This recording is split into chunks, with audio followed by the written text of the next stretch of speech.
Salut à toutes et à tous, aujourd'hui je vous retrouve pour vous faire une vidéo dans laquelle je vais vous proposer les meilleures séries qui ont lieu cette année. Alors c'est un classement subjectif, ça ne concerne également que les séries qui sont sorties cette année. Je vais donc vous proposer une petite vingtaine de séries et je vous ferai à la fin de cette vidéo mon top 3 des meilleures séries selon moi cette année. Pour commencer, il y a la série Secrets We Keep, qui est une série Netflix qui est très intéressante. On va suivre en fait une jeune fille au père qui va disparaître dans un quartier chic. Et il va y avoir toute une histoire autour de ça, donc je ne vais pas vous en dire beaucoup plus, mais je vais vous inciter à aller voir toutes les séries. Une autre série Netflix, c'est la série Sirens, qui a un casting plutôt intéressant. En fait, on va suivre une fille qui est un petit peu perdue et qui va retrouver sa sœur qui est sous la coupe de sa patronne milliardaire, donc interprétée par Julianne Moore. Et c'est une série très jolie, esthétiquement, qui est magnifique. Et donc une nouvelle série Netflix que je vous recommande. Toujours du côté Netflix, il y a Monstre, l'histoire de Edgin, donc qui est la troisième, je crois, de la série Monstre. C'est peut-être pas la meilleure, mais elle est vraiment sympa de par les références déjà. On passe du Psychose à Massacre à la tronçonneuse en passant par Le Silence des agneaux. Donc j'ai perdu le nom de l'acteur qui joue dedans, qui est très impressionnant. Donc la série reste très cool. La prochaine, elle est intitulée Paul American. C'est une série télé-réalité qui parle en fait, qui retrace la vie des derniers mois de Logan Paul, donc le catcheur, et Jake Paul, le célèbre boxeur. Et moi, j'aime beaucoup la télé-réalité, donc je savais que ça allait me plaire.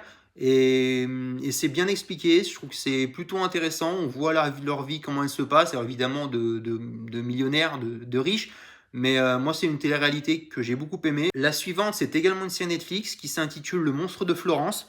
Alors qu'un tueur en série terroriste d'Italie, en attaquant des couples, souvent qui sont arrêtés le bord de la route, les autorités reviennent sur une affaire de 1968 qui pourrait permettre de retrouver le monstre de Florence. Alors j'aime bien cette série parce qu'il y a plusieurs temporalités qui sont bien interprétées. Donc c'est pour cette raison que j'aime bien cette série. Ensuite, il y a la série Canal The Narrow Road, où le chemin étroit vers les contrées du Nord. Donc j'ai fait ma critique il y a pas très longtemps. J'ai beaucoup aimé cette série. Où pareil, plusieurs temporalités. On va suivre un ancien chirurgien dans les années 80 en Australie. Et donc avant aussi, dans son passé en 1943, il était médecin militaire et fait prisonnier par les Japonais.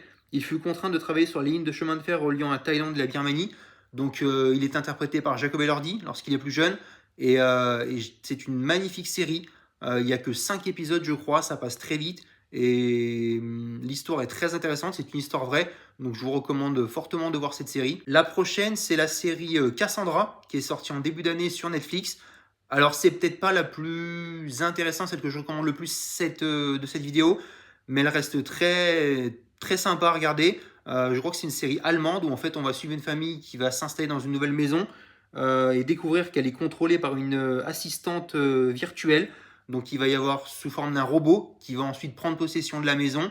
Et c'est une série de mystère slash science-fiction qui est assez sympa à regarder. La série Butterfly, une série Amazon Prime, est, je trouve, une des meilleures de cette année, où on va suivre David Young, qui est un ancien agent des services secrets américains, qui vit en Corée du Sud.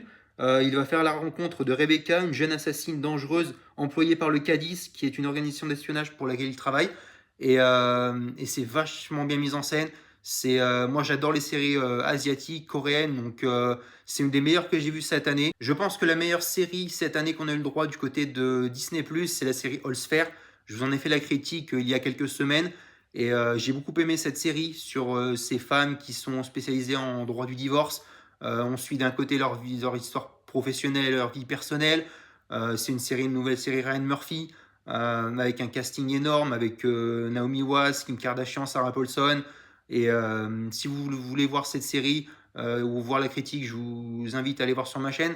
Et moi je trouve une des meilleures séries de cette année. Encore du côté Netflix, il y a eu la série coréenne Tu étais là. J'ai failli la mettre dans mon top 3 parce que j'ai énormément apprécié cette série. En fait, on va suivre, ça parle des violences conjugales.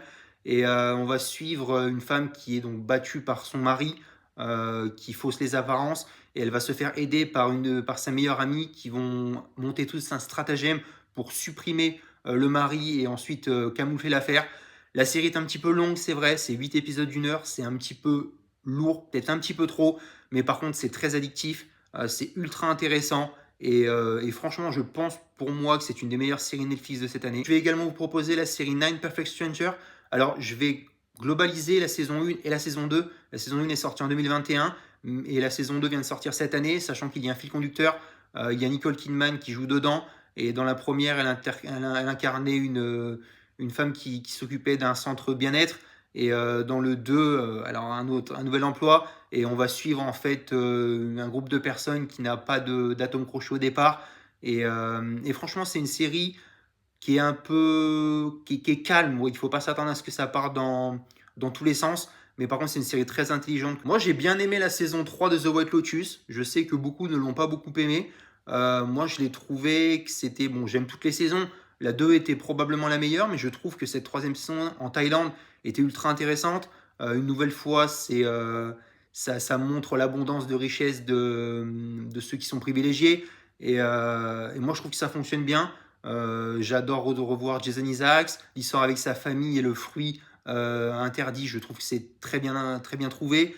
Et moi, je défendrai coûte que coûte cette série que j'adore. Et cette troisième saison, je l'ai trouvé vraiment bien. Cette année a également été marquée par la dernière saison d'Alice in Borderland.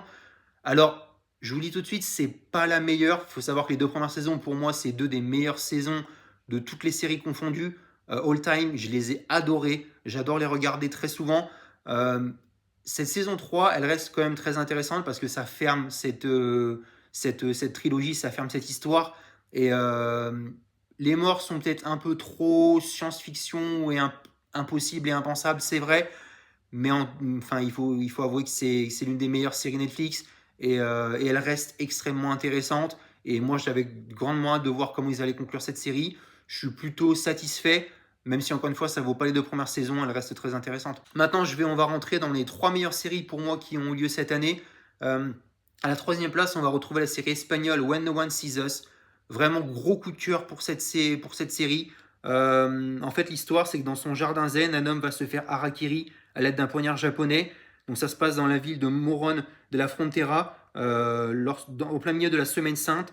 C'est une procession de chars fastueux qui va plonger la ville andalouse dans un profond trouble avant de s'élever dans les cieux. C'est minimaliste, c'est grandiose, ça touche parfois au sublime. C'est une vraie série pour adultes, c'est interdit aux moins de 16 ans. C'est très intelligent. L'histoire est ultra intéressante. Il n'y a que 6 ou 8 épisodes, ça passe extrêmement vite. J'espère vraiment qu'il va y avoir une seconde saison. C'est une des plus belles séries que j'ai vues depuis très très longtemps. Vraiment une petite série espagnole qui est une vraie pépite. À la deuxième place de ce classement, il va y avoir la série phénomène de cette année adolescence, série sur Netflix. Cette série de Stephen Graham qui joue également dedans, qui est incroyable. Qui est incroyable en plan séquence où on va suivre un jeune homme qui va se faire arrêter par la police, puis interroger parce qu'il est soupçonné d'avoir tué quelqu'un de sa classe. Et c'est brillant, quoi. Elle a tout raflé aux Emmy Awards. Le jeune acteur aussi qui incarne le personnage principal, j'ai perdu son nom, est incroyable.